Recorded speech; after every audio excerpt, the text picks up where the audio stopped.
There are lots of different models out there, and then we'll go to an official model. But to me, I like to think of wealth or value in about 4 different pots or buckets. We could go a whole lot more. I'm sure you all have your different ones. And then I start thinking, well, what helps me drive all of these bits of value? Well, there is the dollars and cents thing. So I've got some wealth in terms of dollars and cents. I can measure that in dollars and cents. That's easy. Whether it be wealth and value. And don't forget, out of that wealth and value, I want to use those dollars and cents to create more dollars and cents. Or to look after the dollars and cents that I've already got. Or maybe look after the other bits of wealth and value that I've got. There's my health and my physical value. You can all see that I'm physically very healthy, very valuable, I think. Not when you talk to my doctor, but never mind, that's why I'm on that bike. Health and physical wealth and value. Actually, it's curious, when you go into a conversation with people outside of local councillors and outside of a bunch of economists, and you ask them what's most valuable in their life, and they won't say dollars and cents. They say, your house is burning down, what's the one thing you grab before you leave? Assuming all your kids are out already, and the cat. They reckon, is it the jewellery? Family photos, exactly. That's valuable, isn't it? So, health and physical, social participation.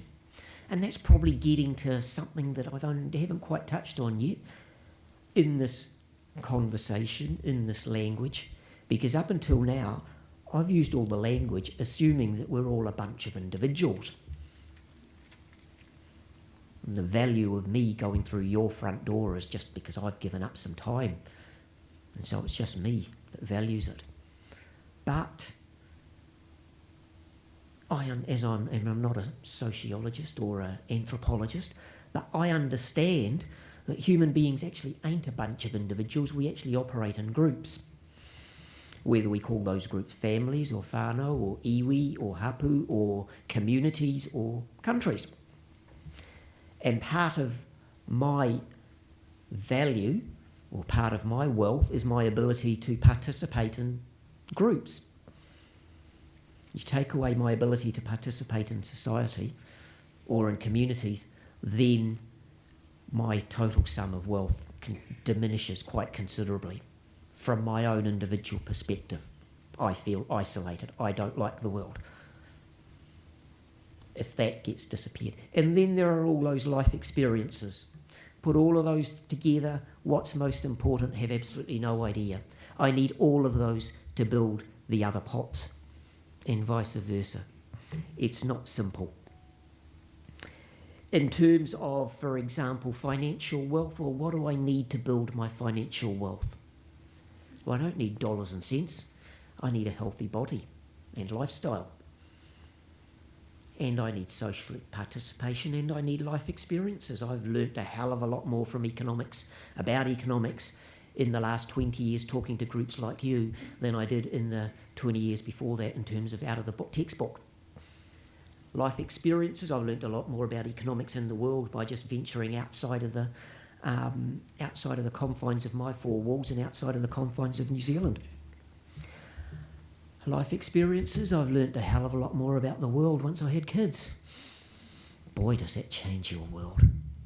Boy, does that change your wealth and value. And not just dollars and cents, doesn't it? It's scary, isn't it? And why economists are always reluctant to talk about that, I don't know. You shouldn't be when we talk about value. But that's from an individual perspective.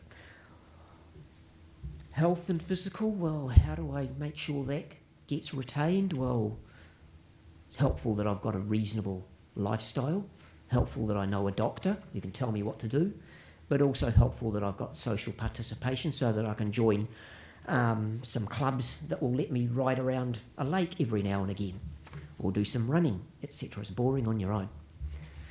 And so on. So, where do we go to? Life experiences, how do you build those? Well, that depends on your networks. That depends on your ability to participate in society.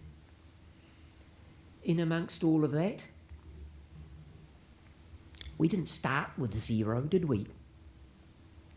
One of the things that we don't recognise or realise is that, and this reinforces I'm not an individual on my own, it makes no sense to value my wealth and my dollars and cents and all my other elements of wealth on my own, because I came into this world with something, whether directly or indirectly.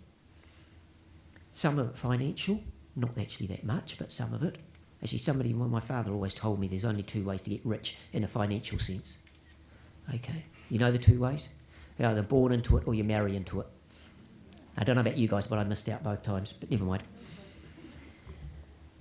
But I'm not complaining, because that's just dollars and cents. The other bits of what you were born into and what you marry into contribute quite considerably. And so that's still probably from an individual perspective, and then we got to think about, let's go the whole hog. Do we measure value from an individual perspective, or do we measure value as a group? And this is what we should be doing, and this is what your funders are supposed to be doing on behalf of your local community, or even on behalf of the national community.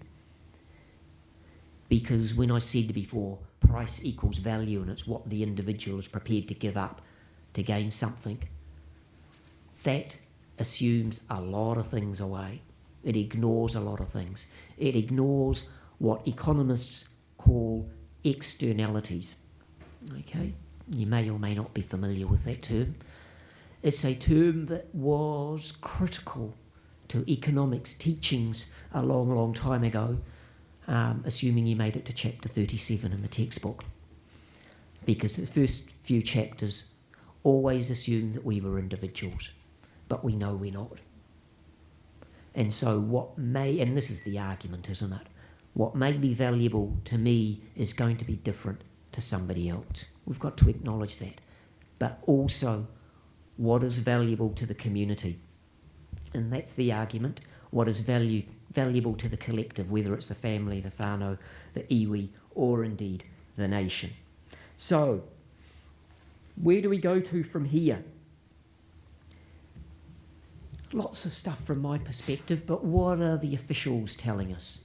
Because this is the language, because you, unfortunately, don't get to argue your case with people like me, and I'm just a bit of a pinko liberal left-wing socialist economist that's been kicked out of the Economist Association. Well, actually, no, they haven't kicked me out yet.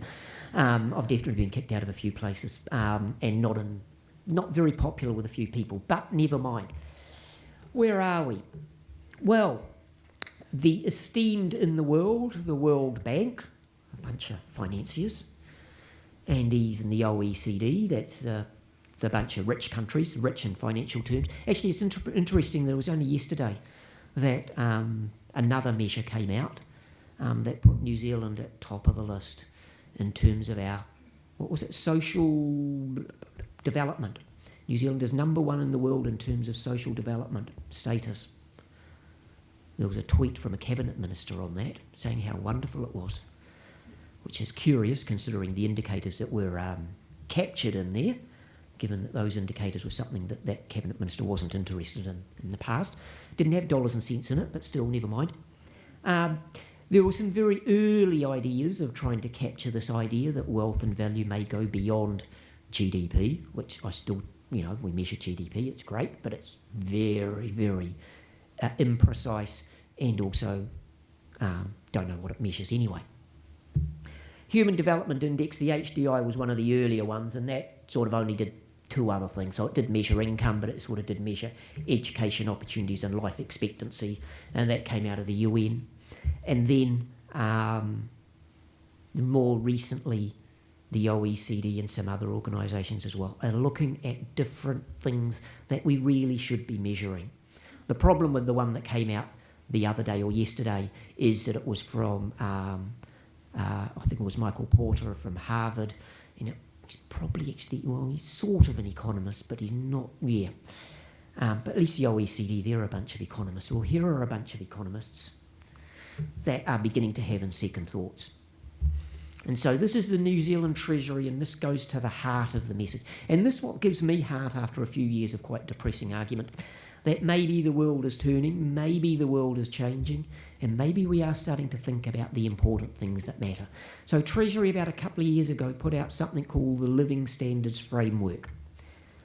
I would suggest you go look at it and use it for everything you can and plonk it down in front of your funders, whoever they may be, because Treasury is pretty close to the core of policy advice to anybody and everybody.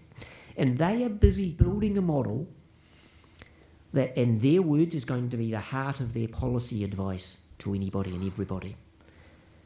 And what they're grappling with is, what are the things that we should measure? And there are some things in there. The problem is that they still take a bit of a dollars and cents perspective on all of it, but they have acknowledged through this framework that there are things beyond GDP or income that we need to measure. And there are 5 things, apologies, it's a bit blurry at the back, but there are 5 dimensions to this living standards framework that we need to think about, or that they have acknowledged as important. One of them is economic growth, so I'll leave that to the economists. Boring, you get your EIA and your your economic impact assessment, and that'll be your contribution to economic growth. That's easy. The other one, one of the other ones, the other dimension, sustainability for the future. I'm not quite sure what that means, but it's got to do with those resources that we were given, and are we using them to make sure we're not messing things up for the future. There's another one about increasing equity, which is curious, coming from the Treasury, but acknowledging that living standards, if they are unevenly distributed across a community, may actually be quite bad, not just for the community and the individual, not just for the individuals, but for the community as a whole. And then there's this thing called social infrastructure, which I might come back to, because that's curious. Social infrastructure sounds a bit wimpish to me, but I'm quite happy having it in the Treasury framework, which is good. And then there's the other one about reducing risks. The reducing risks I sort of put as the other side of, as a reflection of sustainability for the future. So you want to make sure the future's looked after by what you do today, but you also want to make sure that any risks you might face in the future you're also addressing. So there's 5 dimensions to this new living standards framework, and that's a foot in the door for me, and that's a foot in the door for organisations and businesses with a small b that may not fit nicely into the GDP profit-making model of the world. So that's the dimensions that we've got, and we can look at each of those individual dimensions if we really want to. My curious one that I'd like to look into is social infrastructure. Inside that pentagon, that 5-sided figure, the 5 around the outside, those are the dimensions of living standards, and so those in the Treasury jargon are the outcomes that they're trying to improve. Inside the box, it's not visible at the back, probably not, but the inside the box are the things that we've got to reach those outcomes. So in the jargon, that's the resources. And the 4 categories of resources, very similar to mine actually. Financial and physical capital. Okay, so those are things, that's dollars and cents and things you can touch and see. Natural capital, just look out the window. Social capital, a bit scary, what does social capital mean? But I'll leave that for a second. And then human capital, which is boring and dull, because actually only economists call it human capital, I call it people. Okay, it's really quite simple, people, and what's up here, and what's in their hands, and what's in their, and what they can do. So what's that? That's financial and physical capital, natural capital, social capital, human capital. Actually very similar to the 4 categories that I had, slightly different words, but those are resources and wealth that we've got to use to improve those 5 dimensions in terms of those 5 outcomes that we're trying to improve on. That's how you prove your value. Well, we can try anyway. Make sure you're contributing to at least one, preferably a few, of those 5 dimensions. So which one's important for this sector? Well, we can do economic growth. That's easy. You're employing people. That's contributing to GDP. We can tick that one off. Sustainability for the future, we can talk about that in a second if we really want to. The one that I want to go to is social infrastructure. I'm not quite sure what social infrastructure means, and it's not helpfully defined, but in the small words, Treasury says, does this impact on core institutions? So that's the policy intervention or your activities. Do you impact on core institutions that underpin our society? E.g. trust in the rule of law, democracy, Crown Māori relationships, cultural identity. Does this impact on the trust and connections between the people? That's their words, not mine. So you've got a foot in the door. Using social infrastructure, social capital, and this is where the circularity in the argument starts all over again, because I'm not sure what the difference is between social capital and social infrastructure. But social capital is actually defined, okay, which we can talk about, and it's not defined by me, which is good, because I'll give you a totally different definition, but we've got it defined by some officials, which is really good, by the World Bank indeed, which is really scary, but I'm quite happy to use their definition. There it is. Social capital, the degree of trust, in a society and their ability to work together for a common purpose. Sounds scary, doesn't it? And we're not a bunch of individuals, are we, finally? Maybe we do have to go to chapter 37 of the economics textbook. Even Statistics New Zealand, that people that count things as good as they can. Even Statistics New Zealand has a definition, or has ventured into this game in terms of a definition of social capital. It's very similar. But you can't talk about social capital unless you're talking about more than one person. You can't talk about social infrastructure unless it's not an individual game. It's about relationships. It's about creating or contributing to the glue that holds communities together. And then the glue that encourages communities to develop more value, more wealth, more things that we value, more wealth, and round and round that circle we go again. So what have we got to value? What have we got? We've got 20 minutes. I think we're going to close off in about 5 and leave some time for a good discussion, hopefully. Apologies if this does sound academic, but hopefully it gives you some ammunition in terms of words and languages. And the language is actually out there now. It's actually been there for quite a while. The big difference, I suppose, in the last few years is, and it's coming out of the financial crisis. It was never an economic crisis, by the way. It was a financial crisis. That economists suddenly realised that financials and dollars and cents may not be the end of the universe, and maybe we should think about other dimensions. And we are seriously looking at other things beyond GDP, thankfully, finally, eventually. So what things do we have in terms of, in my opinion, social infrastructure or social capital that might help us in terms of relationships? Well, I've got a few pictures that we can talk about, and you might not put them in social capital. Some of it you might put in physical capital or financial capital, but I'll throw some pictures up there. There's the treaty. Now, if that's not an element of our social infrastructure, then I don't know what is, but I'll throw that up there and you can all argue about that. But there's my line in the sand. That's part of our wealth, that's part of our resources, that's part of our value. What have we got next? How many people see the train?